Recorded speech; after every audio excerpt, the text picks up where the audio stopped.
मी अर्चना पाटील आपले आजच्या या व्हिडिओमध्ये स्वागत करते। आज आपल्याला इयत्ता 7वीचा पाठ क्रमांक 2 श्यामचे बंधुप्रेम या पाठाचा स्वाध्याय अभ्यासाचा आहे। आपण स्वाध्याय पाहूया।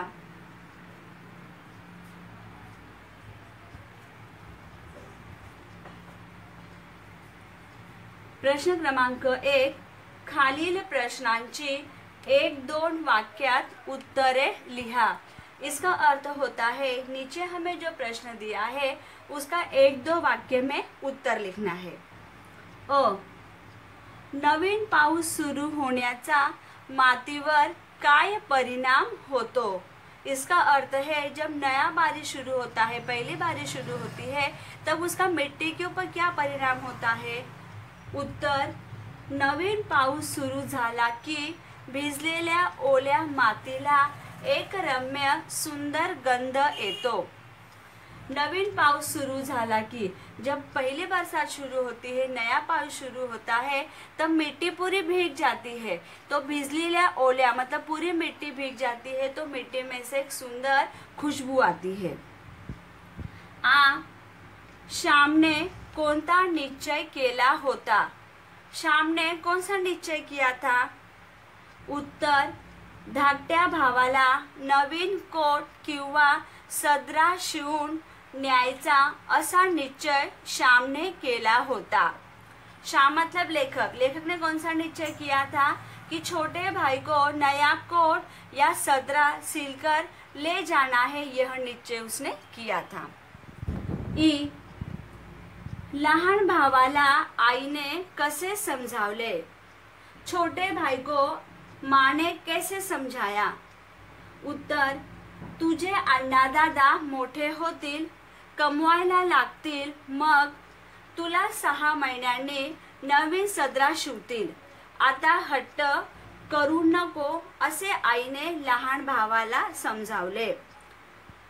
तुझे अण्णा दादा मतलब लेखक जब बड़े हो जाएंगे, वो कमाने लगेंगे, तब तुझे हर 6 महीने में नया सदरा सिल कर देंगे। तू अब तू हट मतलब जिद मत कर, ऐसे माँ क्या करती है, छोटे भाई को समझाती है। श्यामचे वडील वरचेवर दापोलीला कशासाठी जात। श्याम के पिता दापोली क्यों आते थे। उत्तर, श्यामचे वडील कोर्ट कचेरीच्या कामासाठी वरचेवर दापोलीला येत। श्याम के पिताजी कोर्ट कचेरी के काम से दापोली आते थे। श्यामला चालण्याचे श्रम का वाटत नव्हते। श्याम को चलने का श्रम क्यों नहीं लग रहा था। उत्तर, श्यामने धाकट्या भावासाठी नवीन कोट शिवून घेतला होता। आईला किती आनंद होईल या सुख स्वप्नात तो दंग होता, म्हणून श्यामला चालण्याचे श्रम वाटत नव्हते। श्याम ने अपने छोटे भाई के लिए नया कोट सिलकर लिया था। अब माँ को कितना खुशी होगा, माँ कितनी आनंदित होगी। यह सुख स्वप्न में वो दंग था, मग्न था, इसीलिए श्याम को चलने का श्रम नहीं लग रहा था। आता आपण प्रश्न क्रमांक 2 पाहूया। आकृती पूर्ण करा। प्रश्न, श्यामला थंडीच्या दिवसात न मिळणाऱ्या गोष्टी। इसका अर्थ होता है कि श्याम को ठंडी के दिनों में कौन कौन सी गोष्ट नहीं मिल रही थी, मतलब कौन कौन सी वस्तुएं उसे नहीं मिल रही थी। हम लोगों ने पाठ में इसको पढ़े थे, तो कौन कौन सी वस्तुएं थी। मफलर, जैकेट, गरम कोट। दूसरा प्रश्न आहे चौकटी पूर्ण करा। ये प्रश्न मैं आप लोगों को एक्स्ट्रा दे रही हूँ, आप लोगों को इसको भी पढ़ना है। पहला आहे हट्ट धरून बसलेला। हट्ट धरून बसने मतलब क्या, जिद करना। जिद करके कौन बैठा था, लहान भाऊ।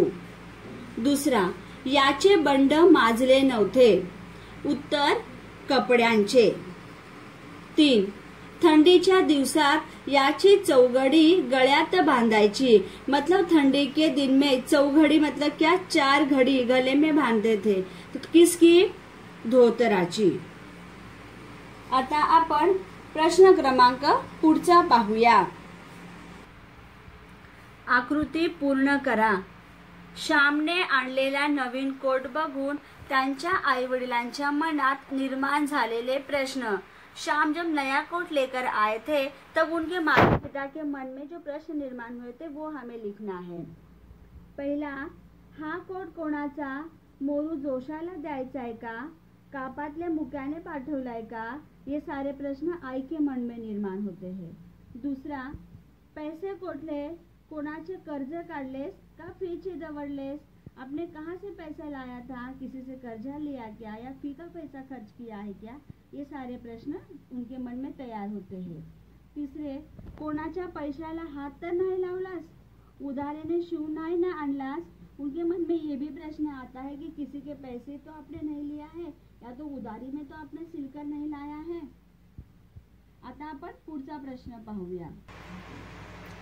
प्रश्न का ते लिहा, क्यों वो लिखो। 1. श्यामचे डोळे अश्रूंनी न्हाले होते। श्याम के आंखों से अश्रु बह रहे थे, अश्रु से वो नहाया था। उत्तर, धाकट्या भावाचा कोट शिवून हातात आला।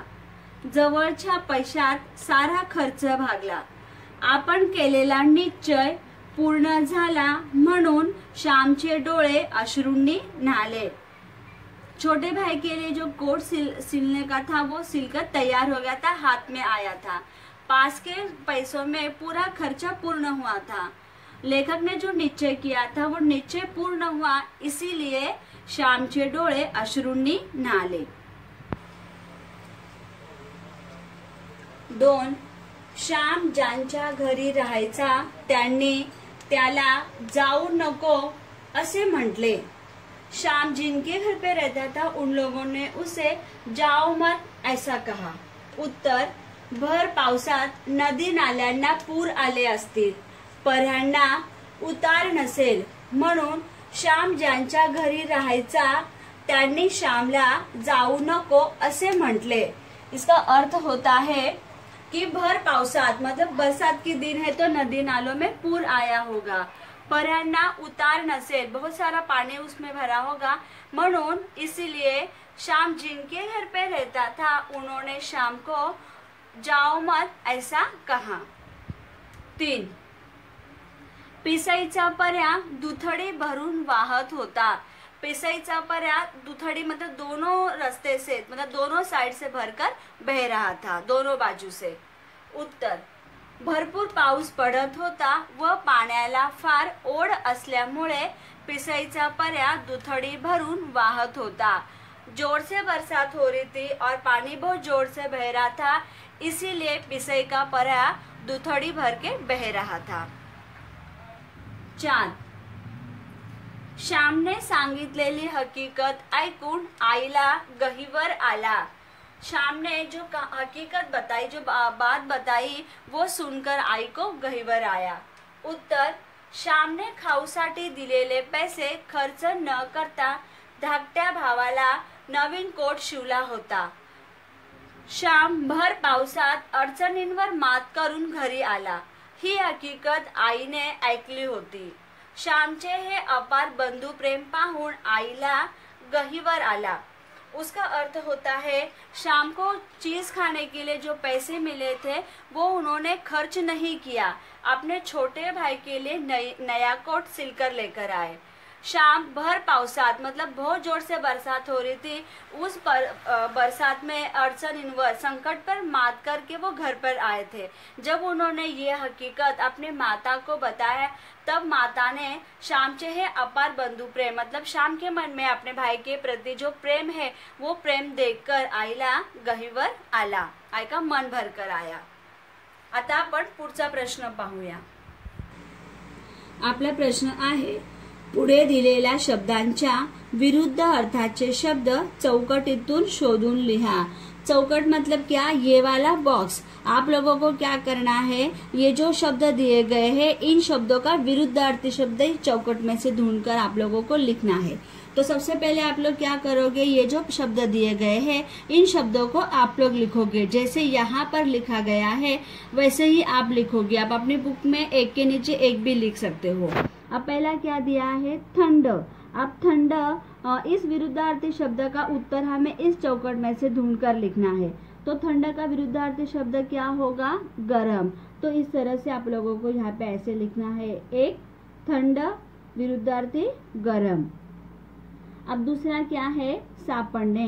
सापड़ने का अर्थ होता है मिलना। अब सापड़ने इस शब्द का विरुद्धार्थी शब्द हम लोगों को इसमें से ढूंढना है। तर काय आहे उत्तर सापडण्याचं, हरवणे। तो यहाँ पे ऐसे लिखा है, हरवणे। तीसरे आहे सुगंध। सुगंध मतलब खुशबू। अब उसका विरुद्धार्थी शब्द क्या है, दुर्गंध। यहाँ पे हमने लिखा है दुर्गंध। चौथे आहे थोरला। थोरला, थोरला म्हणजे मोठा, बडा। आता थोरला ह्या शब्दाचा विरुद्धार्थी शब्द आहे धाकटा। धाकटा मतलब लहान। पांचवे आहे जुना। आप लोगों को पता है जुना। अब जुना इसका उत्तर है नवीन। यहाँ पे हम लोगों ने ऐसे नवीन लिखा है। सातवे आहे लक्ष। लक्ष मतलब ध्यान। और त्याचे विरुद्धार्थी आहे दुर्लक्ष। ये हमने यहाँ पे ऐसे दुर्लक्ष लिखा है। सातवे आहे स्मृति। स्मृति, उसका विरुद्धार्थी शब्द है विस्मृति। आता आपण पुढचा प्रश्न पाहूया। पुढचा प्रश्न आहे, गटात न बसणारा शब्द ओळखा व लिहा। तो शब्द गटात का बसत नाही ते सांगा। आता गट मतलब म्हणजे काय, ग्रुप। जैसे ये वाला ग्रुप, ये वाला गट। अभी इस गट में एक शब्द अलग है, वो अलग क्यों है वो हमें अलग करके लिखना है। क्यों अलग है वो भी लिखना है। एक समीरा, विनीता, त्यांनी, निखिल। ये गट में 4 शब्द दिए गए हैं। अभी चारों शब्दों में से कोई एक शब्द अलग है, तो वो कौन सा शब्द अलग है, त्यांनी। तो हमने इस तरह से यहाँ पर त्यांनी लिखा है। आप लोगों को भी ऐसे ही लिखना है। अब त्यांनी ये शब्द क्यों अलग है उसका भी स्पष्टीकरण हमें लिखना है। तो यहाँ पे नीचे हम लोगों ने उसका स्पष्टीकरण लिखा है। अब समीरा, विनीता, निखिल, ये तीनों नाम, समीरा, विनीता, निखिल, ही सर्व नामे आहेत। मतलब ये नाम है। त्या गटात त्यांनी हे एकच सर्वनाम आहे। और त्यांनी ये क्या है, सर्वनाम है। इसके पहले हम लोगों ने पूरा व्याकरण पढ़ा है। नाम, सर्वनाम, विशेषण, क्रियापद, हम लोगों ने ये सारा पहले पढ़ लिया है। तो त्यांनी ये क्या है, सर्वनाम आहे। म्हणून तो गटात न बसणारा शब्द आहे, इसलिए वो गट के बाहर का शब्द है। दूसरे आहे मी, सातपुते, त्याने, तिला। अब इन चारों शब्दों में कौन सा शब्द अलग है, तो सातपुते। यहाँ पे हम लोगों ने सातपुते लिखा है। अब उसका स्पष्टीकरण हमें देना है कि वो क्यों अलग है। या गटात मी, त्याने, तिला ही सर्वनामे आहेत। मतलब मी, त्याने, तिला ये सर्वनाम है। सातपुते हे नाम आहे। सातपुते ये नाम है, म्हणून तो गटात न बसणारा शब्द आहे, इसलिए वो गट के बाहर का शब्द हो जाता है। तीसरे आहे हिमालय, सुंदर, प्रसन्न, भव्य। आता या गटामधील कोणता शब्द दूसरा आहे, तर हिमालय। अब इसका हमें स्पष्टीकरण लिखना है। या गटात सुंदर, प्रसन्न, भव्य ही सर्व विशेषणे आहेत। सुंदर, प्रसन्न, भव्य ये क्या है, विशेषण है। और हिमालय हे एकच नाम आहे, म्हणून तो गटात न बसणारा शब्द आहे।